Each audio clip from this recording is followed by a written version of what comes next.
Bežal Maťo po lúke a skočil na klinec. Ojojojojoj, ten nariekal. Nepláč, Maťko, to sa zahojí. Chlácholil ho škriatok a ošetril Slimákovú boliestku lepšie ako doktor.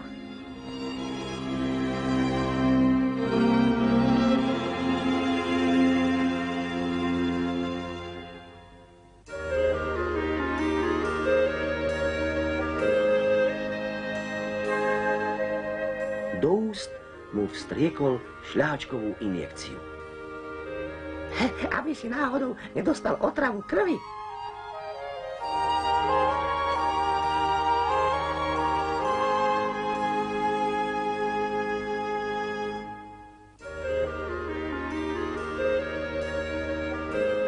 Práve čítal chorému rozprávku, keď zrazu začul, ako vonku kto si vrieska.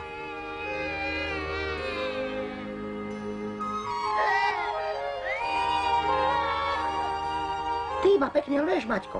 To akýsi uličník vybral osám hniezdo. Veď ho tie preženú.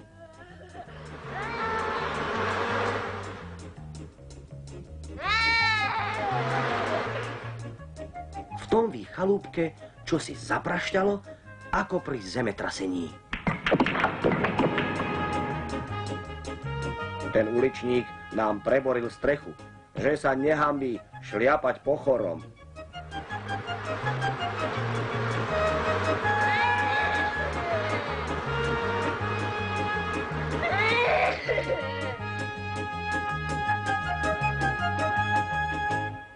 Joj, však tie osy chlapcovi ukázali.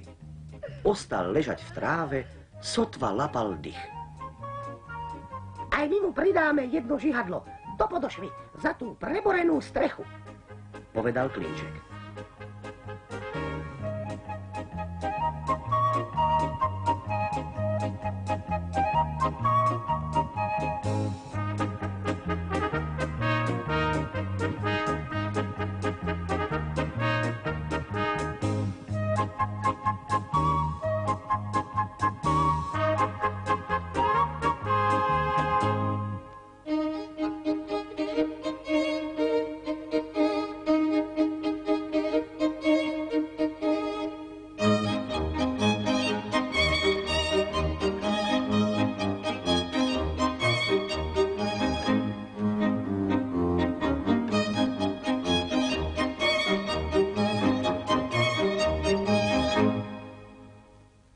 Veď ho to bude bolieť. Ja som to už skúsil a nikomu to neprajem. Zľutoval sa Maťo. A tak klinec odtiahli.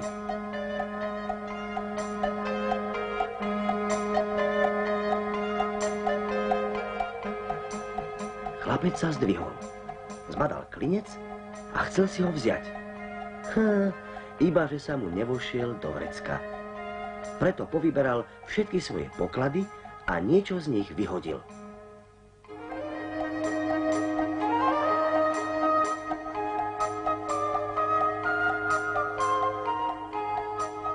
Bol to práve prázdny slimačí domček. Pozri sa, ten klinec je mu milší ako tá krásna chalúbka. Buď rád, aspoň máme novú strechu nad hlavou.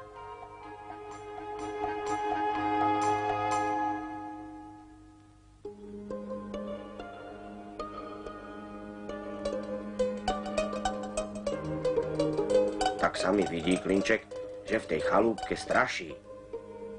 Obaja stratili reč a už aj boli preč.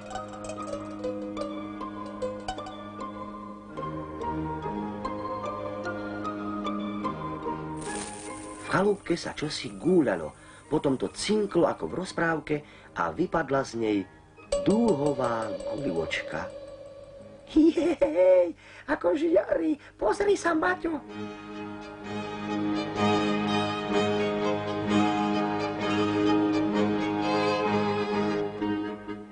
Nevymenil by som ju ani za tucet hrdzavých klincov. Ja ani za 2 tucty. Tromfol ho škriatok.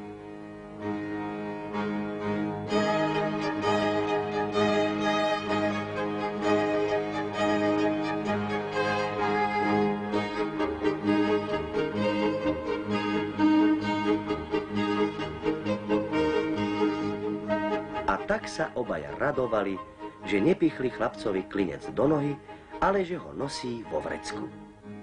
Ešte dlho do noci sa hrali s dúhovou guľvočkou, veď mali novú strechu nad hlavou a tak ich nijaké starosti netrápili.